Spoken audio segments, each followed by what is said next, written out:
Assalamualaikum warahmatullahi wabarakatuh. Sobat Jazirah, rahimakumullah. Bagaimana kabarnya? Semoga kalian semua senantiasa dalam lindungan Allah dan senantiasa diberikan rizki yang barokah. Amin ya rabbal alamin. Ada banyak dalil yang menceritakan tentang kapal Nabi Nuh. Kisah kapal berukuran besar yang mengangkut Nabi Nuh dan kaumnya ini juga diabadikan dalam beberapa ayat Al-Quran. Dalam agama Islam, Nabi Nuh merupakan salah satu dari 5 Nabi Ulul Azmi. Ia diperintahkan untuk mengingatkan kaumnya yang saat itu menganut paganisme dengan menyembah berhala-berhala Suwa, Yahud, Ya'uq, dan Nasr agar menyembah Allah. Dakwah Nabi Nuh ditujukan pada Bani Rasib untuk menyampaikan ajaran tauhid. Selama masa kenabiannya, Nabi Nuh hanya memperoleh kurang lebih 70 orang pengikut beserta 8 anggota keluarganya. Bani Rasib memperlakukan Nabi Nuh dengan kasar dan menyekutukan Allah. Maka Allah pun memberikan mereka azab berupa banjir bandang.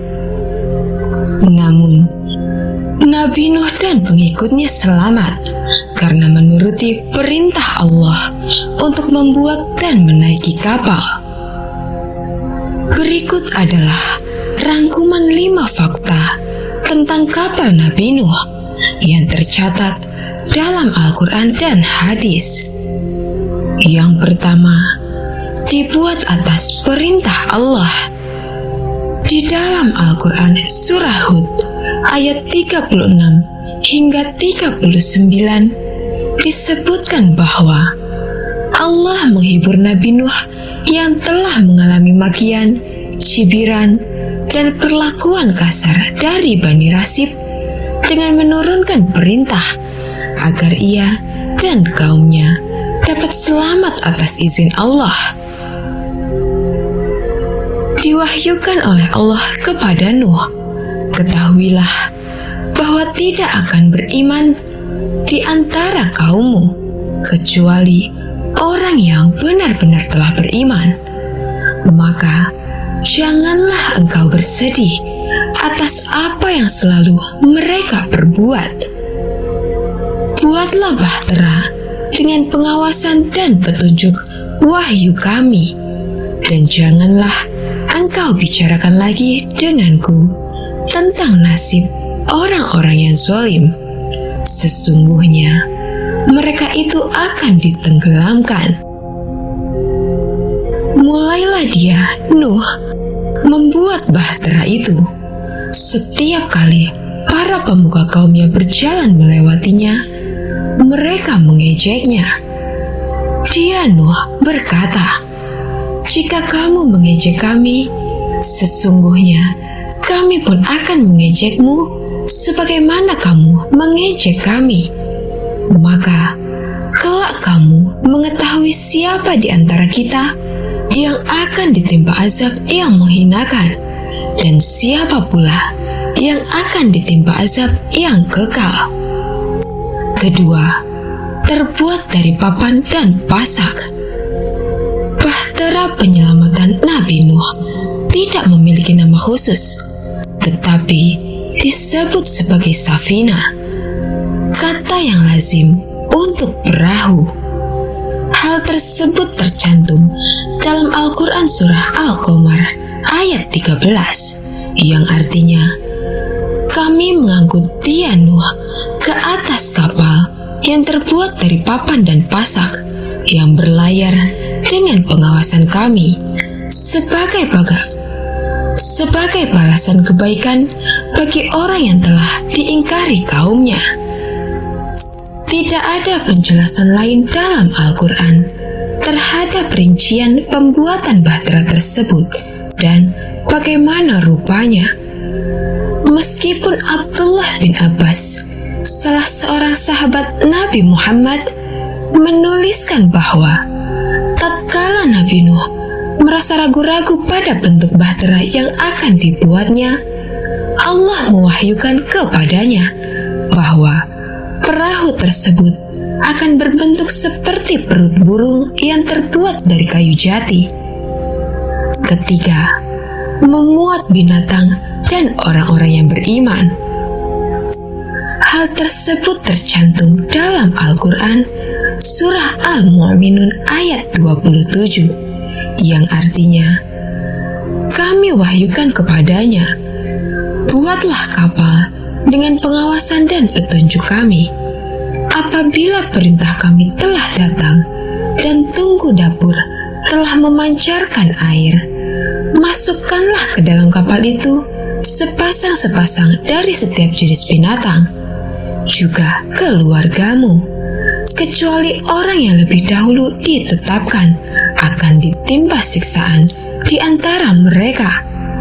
Janganlah engkau bicarakan denganku tentang orang-orang yang zalim. Sesungguhnya mereka itu akan ditenggelamkan.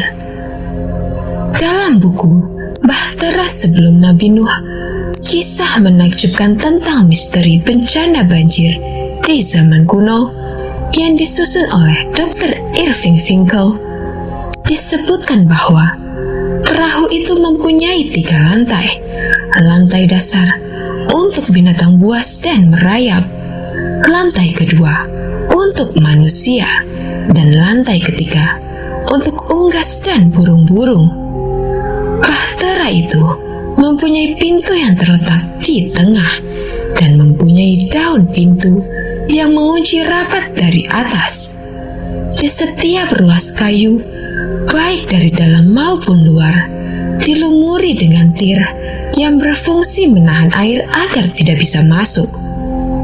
Keempat, terlabuh di Gunung Judi. Akmal Rizky Gunawan Hasibuan dalam bukunya Menyinari Kehidupan dengan Cahaya Al-Quran menyebutkan bahwa menurut sejumlah penelitian, kapal Nabi Nuh diperkirakan dibuat sekitar tahun 3465 sebelum Masehi. Beberapa ahli lain berpendapat perahu Nabi Nuh dibangun di sebuah tempat bernama Surupak, yakni sebuah kawasan yang terletak di selatan Irak. Adapun dalam Al-Quran tidak disebutkan persisnya di mana kapal Nabi Nuh berlabuh selain di atas Gunung Judi.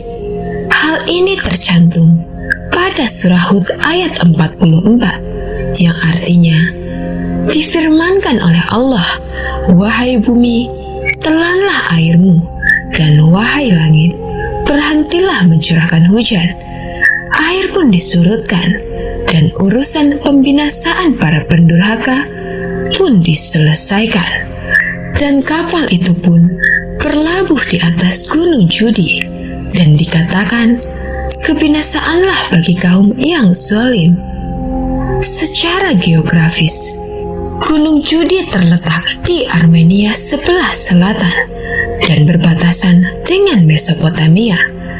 Bukit ini berada di dekat kota Jazirah bin Umar di tepi timur Sungai Tigris di Provinsi Mosul, Irak, yang sekarang menjadi perbatasan Suriah dengan Turki. Bukit Judi ini terlihat jelas dari daerah Ainu Diwar, Syria. Kelima, menyelamatkan Nabi Nuh dan orang-orang beriman. Semua yang tersisa di bumi, yaitu yang tidak naik kapal Nabi Nuh, ditenggelamkan. Allah berfirman dalam Al-Quran Surah Asy-Syu'ara ayat 119 hingga 120 yang artinya, maka kami selamatkan Nuh dan orang-orang yang bersertanya di dalam kapal yang penuh muatan. Kemudian sesudah itu kami tenggelamkan orang-orang yang tersisa. Adapun terkait manusia-manusia yang hidup, yakni keturunan Nabi Nuh dan umatnya tercantum dalam hadis berikut. Orang pertama yang turun dari kapal adalah Nuh alaihi salam. Ketika beliau keluar dari kapal, beliau bersama 80 manusia. Mereka membangun tempat tinggal di tempat itu dan menetap di sana.